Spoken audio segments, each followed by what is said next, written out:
Rusia está bombardeando a la región de Donetsk para evitar el reagrupamiento de las fuerzas ucranianas, según dijo el ejército de Kiev.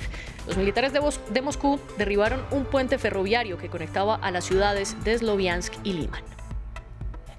El presidente mexicano Andrés Manuel López Obrador y su homólogo estadounidense Joe Biden hablaron telefónicamente. Ambos mandatarios se enfocaron en discutir la problemática de la migración. El mandatario mexicano afirmó que su canciller viajará a Washington. La alta inflación en Argentina ha provocado un aumento drástico en los precios, lo que ha llevado a que algunos alimentos básicos sean inalcanzables. Los comedores populares buscan alternativas para garantizar una alimentación nutritiva. Bienvenidos a las noticias de France 24. Yo soy María Clara Calle. Y comenzamos en Ucrania. El presidente de ese país, Volodymyr Zelensky, y el ejército acusan a Rusia de bombardear constantemente la región de Donetsk en el este, según las autoridades ucranianas, para evitar el reagrupamiento de sus fuerzas y para deshabitar la zona. Además, en toda la guerra, más de 170 centros hospitalarios han sido atacados en Ucrania, según la OMS. Nuestras enviadas especiales a territorio, Irene Sabio y Leticia Álvarez, nos cuentan cómo el personal clínico libra su propia batalla. La guerra no se apaga en el este de Ucrania. Clínicas infantiles atacadas y miles de heridos en todo el país. Atenderlos se ha convertido en una misión difícil para los médicos, como esta doctora, que gestiona un hospital en Dnipro. Prefiere no mostrar su rostro para no poner en peligro el centro de salud. Una gran cantidad de hospitales fueron destruidos en todo el país, a pesar de que tenían la bandera blanca y que se entendía que eran hospitales, centros para niños, maternidades. Todos fueron destruidos desde el cielo. Pese a los constantes ataques a los hospitales, Andriy, quien llegó con una herida grave en el brazo, reconoce que ha sido bien atendido. Me habían puesto un torniquete y como los combates continuaron no pudieron evacuarme rápido y estuve mucho tiempo en la mano con él. 170 centros sanitarios han sido atacados desde el inicio de este conflicto, según la Organización Mundial de la Salud. Ataques en los que han fallecido unas 70 personas. Un combatiente de Cherkasy, herido por un ataque con misiles en Donetsk, está con vida gracias a la atención recibida en este hospital de guerra.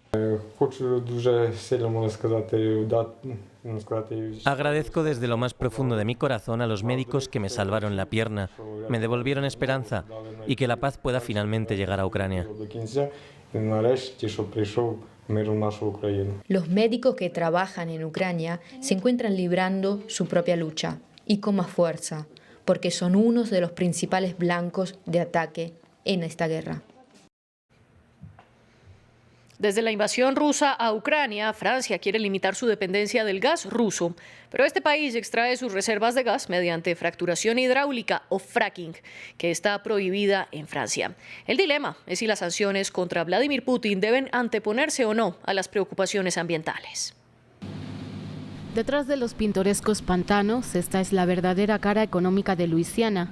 Las fábricas de gas surgen por todas partes y un número cada vez mayor de petroleros gigantes que navegan por sus canales. Este se dirige a una planta que pertenece en parte al gigante energético francés Total. Lo que ven detrás de mí es un buque cisterna que transporta gas natural licuado. Vamos a ver cada vez más de este tipo de buques en los puertos franceses y europeos para garantizar nuestra seguridad energética. En un cargamento como este hay un equivalente a casi un día de consumo de gas en Francia. Cerca del 40% del gas consumido en Francia procede de Noruega, el 17% de Rusia. La cuota de Estados Unidos es actualmente algo inferior al 6%. El país se ha convertido en el nuevo dorado del gas natural, concretamente del gas esquisto, pero se obtiene mediante fracking, un método de extracción controvertido por su impacto ambiental que está prohibido en Francia. Sin embargo, estas consideraciones han pasado a ser secundarias frente al problema de cómo desligar a Europa del gas ruso. Ahora, a través de Total, Francia se ha convertido en el mayor exportador de gas natural americano. En los 3 primeros meses de 2022, las importaciones de Estados Unidos ya han igualado las del año pasado, por lo que este año vamos a triplicar o incluso cuadruplicar las importaciones de gas natural licuado estadounidense. Al no existir gasoductos, el transporte del gas a través del océano supone un enorme reto logístico. Primero debe ser enfriado a temperaturas muy bajas para que se convierta en líquido.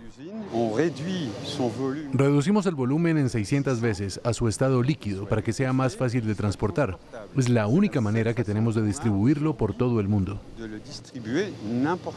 Luego inicia su viaje de 2 semanas a través del Atlántico, almacenado a menos 160 grados centígrados, hasta los puertos europeos.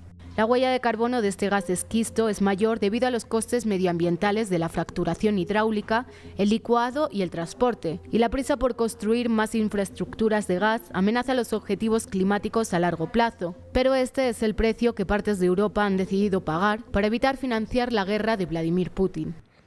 El presidente estadounidense Joe Biden y su homólogo mexicano Andrés Manuel López Obrador hablaron telefónicamente. El tema central fue cómo controlar la migración. En medio de una tensión, pues la Casa Blanca quiere acabar una orden que permite la expulsión de migrantes para evitar la propagación de COVID-19. Nuestro corresponsal en Washington, Cristóbal Vázquez, nos ampliaba previamente la información. Hablaron durante cerca de 1 hora, 52 minutos concretamente duró esta llamada. Concretamente no pactaron nada, sin embargo el objetivo de la llamada lo confirmaron varios oficiales. Después de esta fue seguir trabajando juntos en forma económica, política y social para tener una respuesta conjunta. La respuesta conjunta es lo que quieren estos dos mandatarios de cara a lo que se vendría después de que el gobierno de Joe Biden levante precisamente la medida del título 42. El levantamiento de esta medida se daría el 23 de mayo. Esto es importante tener en cuenta, el levantamiento de esta medida, porque esta medida, usted lo mencionaba, habilitaba a la patrulla fronteriza en la frontera entre México y Estados Unidos expulsar a cualquier inmigrante que haya entrado a Estados Unidos con el pretexto de salud pública de cara al COVID-19. Con el levantamiento, entonces, lo que está empezando a pasar es que ya muchos migrantes de varios países de Centroamérica, de Latinoamérica, incluso ucranianos en la frontera, están empezando a llegar y a llenar la frontera entre México y Estados Unidos. Y precisamente en marzo fue el mes donde más migrantes se han detenido en Estados Unidos en las últimas 2 décadas. Así que hay mucha preocupación, no solamente en Estados Unidos, sino precisamente en México, que oficiales mexicanos ya habían compartido esa preocupación a Estados Unidos, diciéndole que si en caso de que se levantara esta medida, las olas de migrantes que llegaran a México tratando de pasar a Estados Unidos iban a llegar a cifras récord. Y terminamos en Argentina. Los comedores populares buscan alternativas para continuar alimentando a millones de ciudadanos que lo necesitan.